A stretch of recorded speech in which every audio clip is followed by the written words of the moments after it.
ये एक काल्पनिक कहानी है जो देखने वालों की और सुनने वालों के दिल को छू जाने वाली है।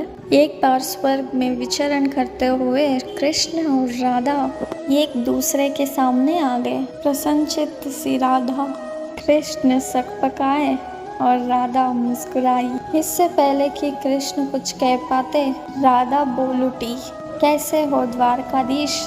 जो राधा उन्हें खाना खाना कहकर बुलाती थी, उसके मुख से द्वारकाधीश का संबोधन कृष्ण को भीतर तक घायल कर गया। फिर भी किसी तरह अपने आप को संभाल लिया उन्होंने और बोले राधा से, मैं आज भी तुम्हारे लिए वही कान्हा हूँ।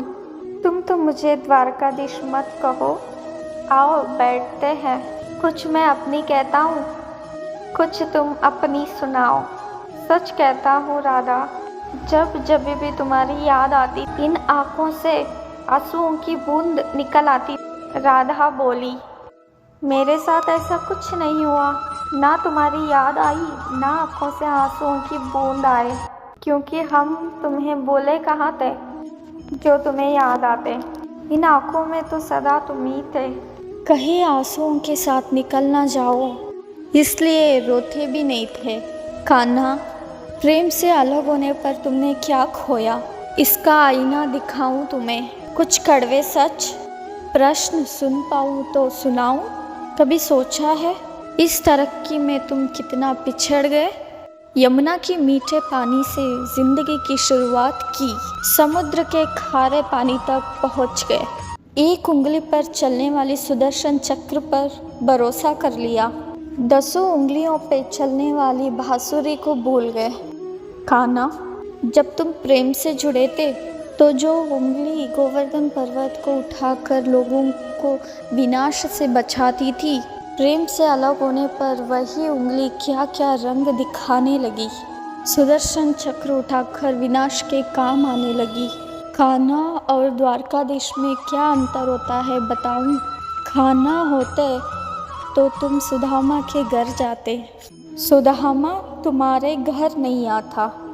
युद्ध में और प्रेम में यही तो फर्क होता है। युद्ध में आप मिटाकर जीतते हैं और प्रेम में आप मिटकर जीतते हैं। कान्हा, प्रेम में डूबा हुआ इंसान दुखी तो रह सकता है, पर किसी को दुखी नहीं कर सकता। आप तो कई कलाओं के स्वामी हो, स्वप्न दूरदृष्टा हो, गीता जैसी ग्रंथ के दाता हो, पर आपने ये क्या निर्णय लिया। आपने अपनी पूरी सेना कौरवों को सौंप दी और अपने आप को पांडवों के साथ कर लिया। सेना तो आपकी प्रजा थी, राजा तो पालक होता है, उसका रक्षक होता है। आप जैसे महाज्ञानी उस रथ को चला रहे थे जिस पर बैठा अर्जुन आपकी प्रजा को ही मार रहा था। अपनी प्रजा को मरते देख आप में करुणा नहीं जागी, क्योंकि आप प्रेम से शून्य हो चुके थे। आज भी धरती पर जाकर देखो, आपकी द्वारकाधीश वाली छवि को ढूंढते रह जाओगे। हर जगह, हर मंदिर में मेरे ही साथ खड़े नजर आओगे। मैं जानती हूँ कान्हा, लोग गीत के ज्ञान की बातें करते हैं, उसके महत्व की बात करते हैं, पर धरती के लोग युद्ध वाले द्वारकाधीश पर नहीं, प्रेम वाले कान्हा पर भरोसा करते हैं। गीता में मेरा दूर दूर तक नाम नहीं है, पर आज भी लोग उसके समापन पर राधे राधे कहते हैं। ये कहानी काल्पनिक ज़रूर है, पर इसके भीतर छिपी सीख बहुत महत्वपूर्ण है।